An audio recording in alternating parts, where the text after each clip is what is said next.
Aku masih mengira kalian orang dari negara R adalah orang yang berkemampuan keras.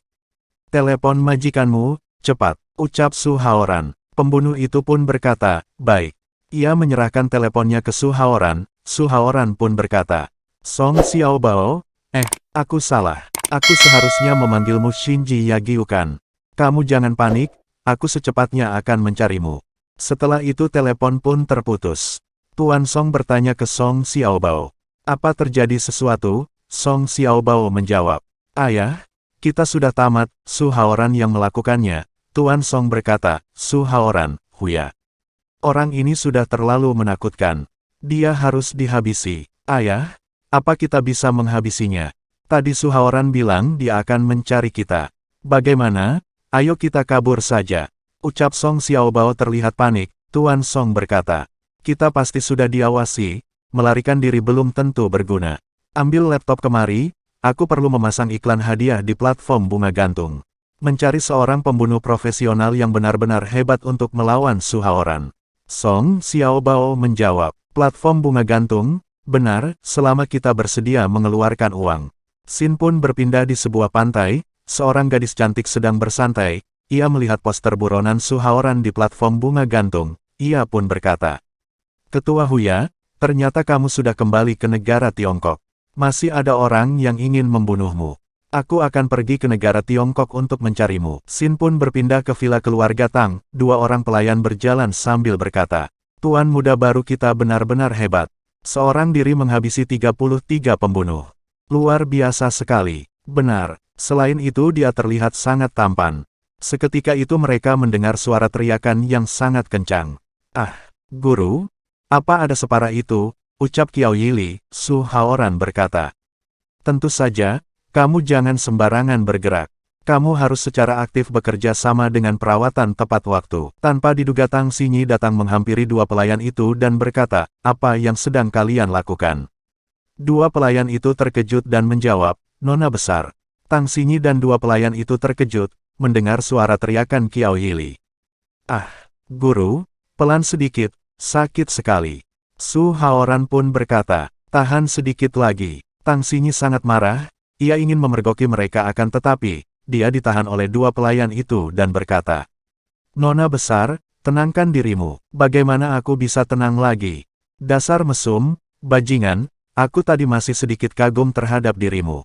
Ucap Tang Xinyi di dalam hati. Mereka bertiga mendengar perkataan Qiao Yili. Aku tidak sengaja terkilir saat lari pagi, kenapa bisa separah ini? Su Haoran menjawab dan menjelaskannya. Tulang belakang lumbarmu terluka saat masih kecil dan ada hiperplasia antara segmen ketiga dan keempat. Jika tidak diobati dari akarnya, kelak pasti akan ada masalah besar. Mereka bertiga mengintip Su Haoran dan Qiao Yili. Su Haoran berkata, tahan sedikit, ini akan segera selesai. Kamu beruntung bisa bertemu denganku. Qiao Yili berteriak kesakitan. Tang Xinyi dan dua pelayan itu merasa tenang. Tang Xinyi pun berkata, untung saja bukan hal-hal aneh yang dilakukan, dua pelayan itu berkata ke Tang Xinyi. Ternyata sudah salah faham. Nona besar, kami pergi dulu, Tang Xinyi berkata di dalam hati. Tapi, rasanya sangat menyebalkan.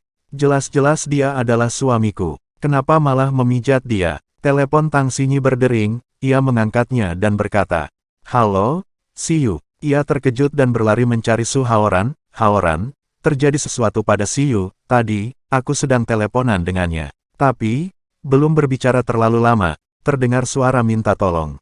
Ucap Tang Xinyi ke Su Haoran pun bertanya. Di mana Siyu? Sin pun berpindah di rumah sakit Haoran. Sudah diganti menjadi rumah sakit Haoran, kecepatannya sangat cepat ya. Ucap Su Haoran berjalan menghampiri pekerja dan berkata. Di mana dong Siyu? Pekerja itu menjawab, kamu mencari Nona dong. Tadi, ada orang yang meneleponnya.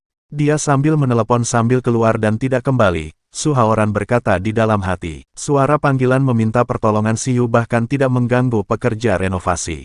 Kelihatannya, orang yang menculiknya bertindak sangat cepat dan sangat profesional. Seorang anak kecil menghampiri Su Haoran dan berkata, Kakak, apa kamu yang bernama Su Haoran? Su Haoran pun menjawab.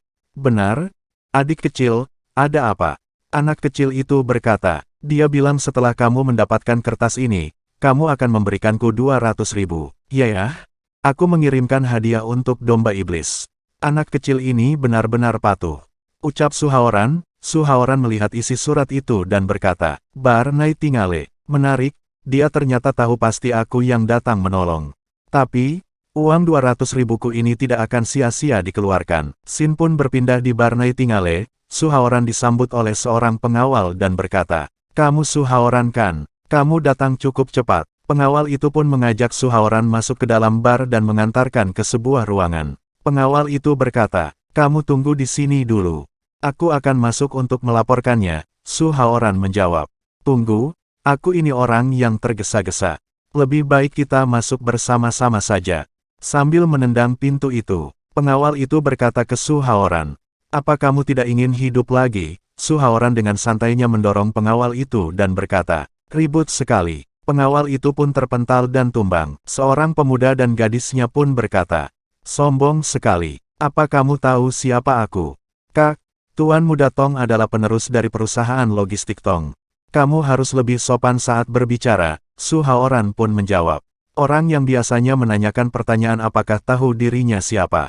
Kalau bukan idiot berarti otaknya bermasalah. Tuan Muda Tong berkata, aku Tong Yuanzheng adalah salah satu dari 3 tuan muda di kota Songshan. Su Haoran, kalau kamu ingin siu maka harus menyetujui persyaratan dariku. Kalau tidak, tanpa basa-basi Su Haoran langsung menamparkan wajah Tuan Muda Tong itu. Ia pun menginjak kepalanya sambil berkata, Song Xiaobao juga mengaku dirinya adalah 3 tuan muda di kota Songshan. Semuanya hanya orang yang minta dipukul saja. Tuan Muda Tong berkata ke gadisnya, cepat pergi, panggil orang, panggil Lan Yong. Gadis itu menjawab, baik Tuan Muda Tong. Seketika itu Lan Yong pun datang bersama rekannya. Ia pun terkejut melihat keadaan Tuan Muda Tong. Ia pun berkata ke Su Haoran, bro, aku pikir kamu pasti ada salah paham dengan Tuan Muda Tong. Apa bisa lepaskan Tuan Muda Song lebih dulu? Su Haoran menjawab, tidak bisa. Lan Yong pun berkata ke Su Haoran, namaku Lan Yong. Aku yang menjaga keamanan di Bar Nightingale. Apa kamu tidak bisa menghargai aku sedikit? Dengan santainya Su Haoran menggesek-gesek kakinya di kepala Tuan Muda Tong. Lan Yong dan rekannya terkejut dan berkata, hei, ya sudah kalau tidak mau. Karena kamu begitu tidak menghargaiku, apa kamu pernah mendengar Lan Gang kan? Orang memanggilnya Tuan Lan Gang. Dia merupakan pimpinan pertama di kota Songshan. Su Haoran dengan santainya menjawab, oh, Lan Gang, ayahmu adalah orang yang membuat tato seekor burung kecil di dadanya itu. Lan Yong berkata dengan kesalnya, itu bukan burung kecil, itu burung phoenix. Tidak peduli apa itu telepon dia. Suruh dia segera datang untuk menemuiku. Ucap Su Haoran ke Lan Yong. Lan Yong pun menjawab sambil menjelaskan ke Su Haoran. Ayahku Tuan Lan Gang adalah pimpinan nomor 1 yang sudah terkenal kehebatannya di kota Songshan. Memangnya siapa kamu? Berani menyuruh ayahku segera kemari untuk bertemu denganmu? Su Haoran berkata. Ya sudah, biar aku saja yang meneleponnya. Sambil menelpon Lan Gang, Lan Yong pun kesal dan berkata, apa kamu mendengarkan aku bicara? Siapa? Aku sedang sibuk, kalau ada urusan cepat katakan.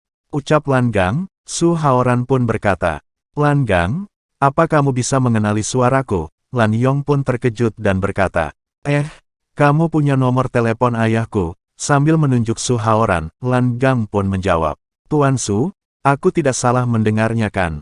Kamu Tuan Su kan? Su Haoran pun berkata, ini aku sedang berada di Bar Nightingale. Aku ingin menemuimu sekarang. Lan Gang pun menjawab, Tuan Su tunggu sebentar, aku akan segera ke sana untuk bertemu denganmu. Lan Yong pun terkejut dan berkata, ini, kamu dan ayahku sebelumnya. Su Haoran pun berkata ke Lan Yong, sebelum ayahmu datang, lepaskan Siyu lebih dulu. Lan Yong pun menjawab, Siyu? Dong Siyu? Su Haoran pun berkata, jangan bilang kamu tidak tahu. Apa kamu tidak ikut berpartisipasi saat Tong Yuanzheng menculik orang? Lan Yong pun marah dan bertanya ke rekannya, kalian menculik nona besar keluarga Dong. Tuan Muda Tong memberikan uang pada kami. Makanya kami melakukannya. Ucap rekan Lan Yong. Lan Yong pun marah dan memukulnya sambil berkata, keberanian kalian sudah terlalu besar, cepat bawa orangnya kemari. Setelah itu Siyu sudah dilepaskan oleh Lan Yong. Su Haoran pun berkata, gaya pakaianmu hari ini? Siyu pun menjawab, selama kakak ipar menyukainya, aku bisa memiliki berbagai macam gaya, gaya apapun boleh kok. Su Haoran pun berkata, Wajahnya polos mengatakan hal yang luar biasa. Katakan hal yang serius. Apakah kamu mengenali dia? Siyu pun terkejut dan berkata, dia, benda apa itu? Sedikit tidak bisa dikenali. Apa itu manusia? Ternyata Tong Yuanzheng. Apa perusahaan logistik Tong kalian tidak ingin melakukan bisnis di kota Songshan lagi? Perusahaan logistik Dong sepenuhnya bisa mengakuisisi kalian. Sambil marah-marah, Tong Yuanzheng cuma bisa menangis saja. Siyu menyuruh Lan Yong dan berkata, kamu pergi ambilkan sebotol anggur untukku. Lan Yong pun terkejut dan menjawab, baik, jangan minum anggur lagi. Ganti sebuah yogurt saja, anak kecil untuk apa minum anggur?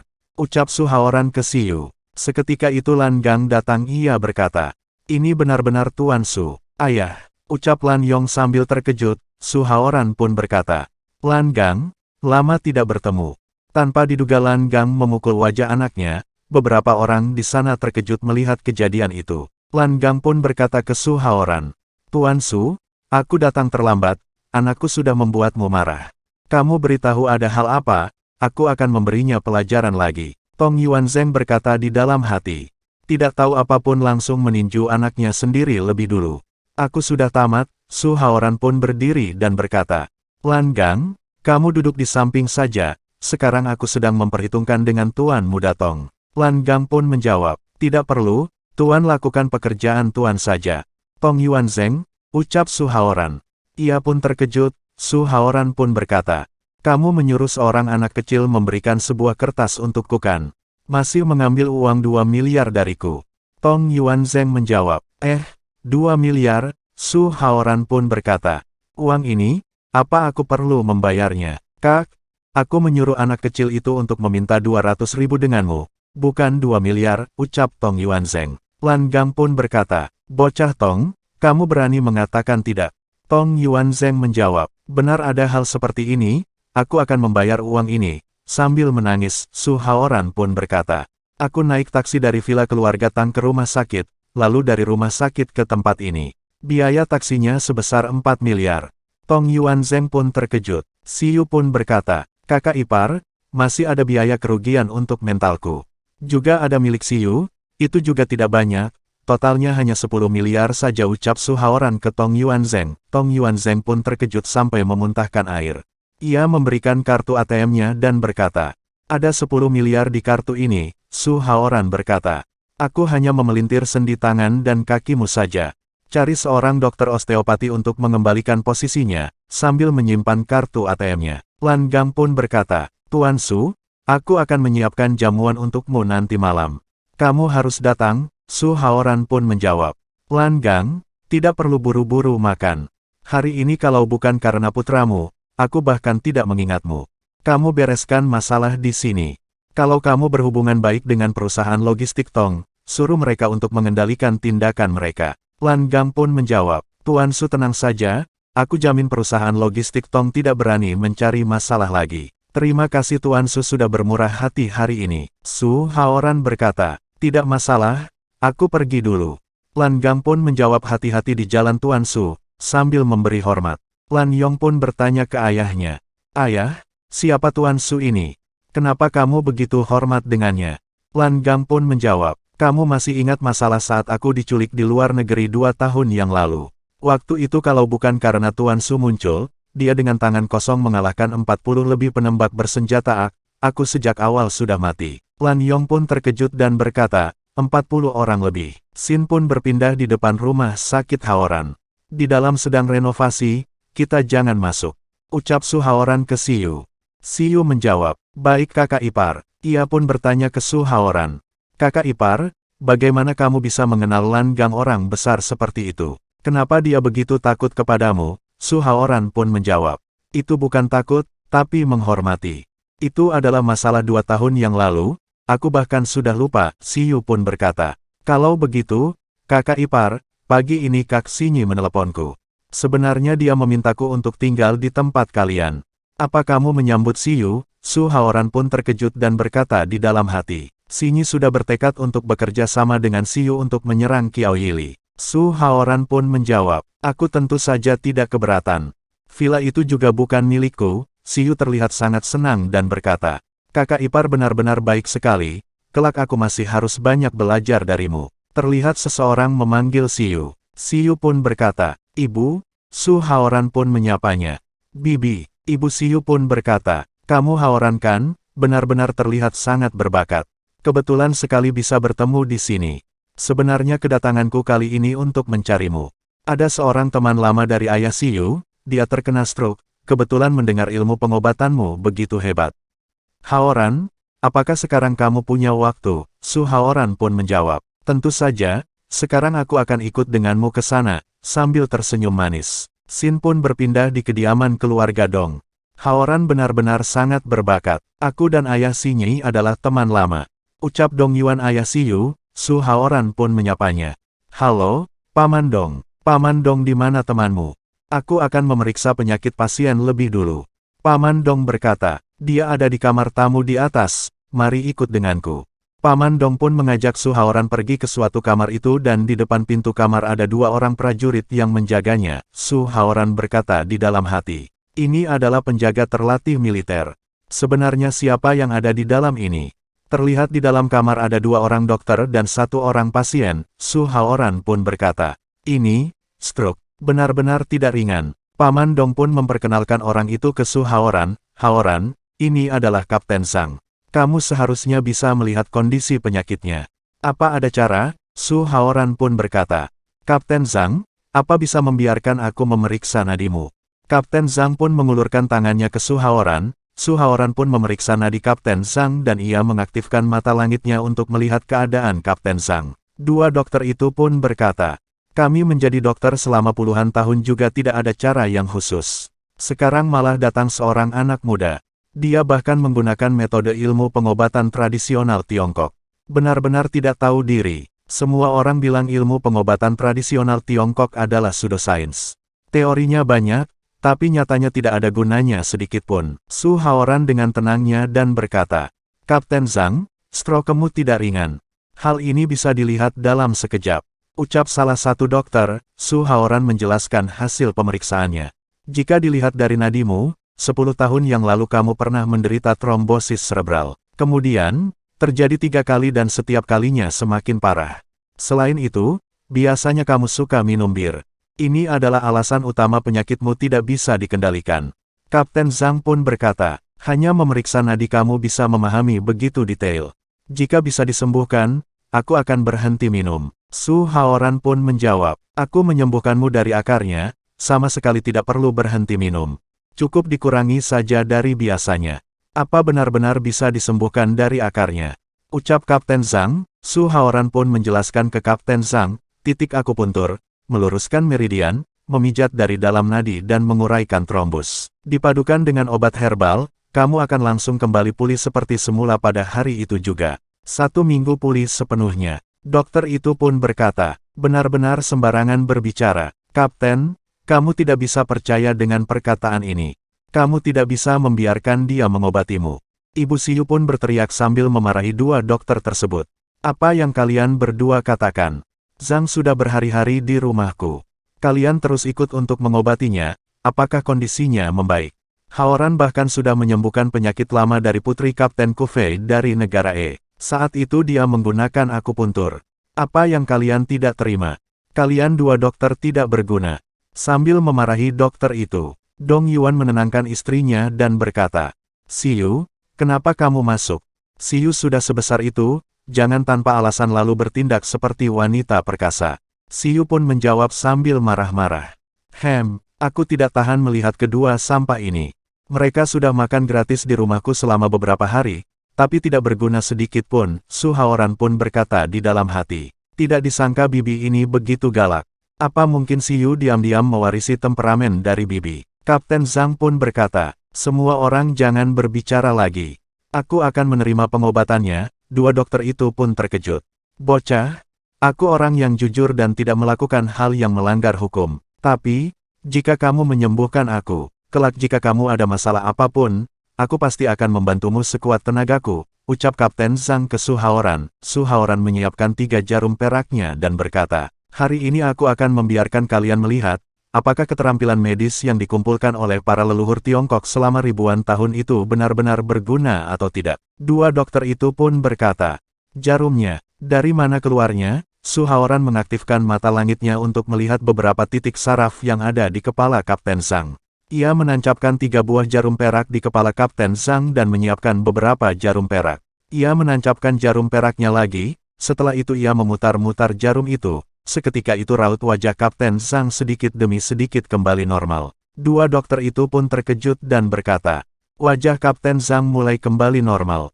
Ini benar-benar berguna. Satu dokter itu pun terkejut melihat teknik akupuntur Su Haoran dan mengingat sesuatu. Ia pun berkata, metode akupuntur milikmu ini tidak terlalu sama dengan ilmu pengobatan tradisional Tiongkok yang biasanya, apa mungkinkah? Su Haoran pun berkata ke dokter itu.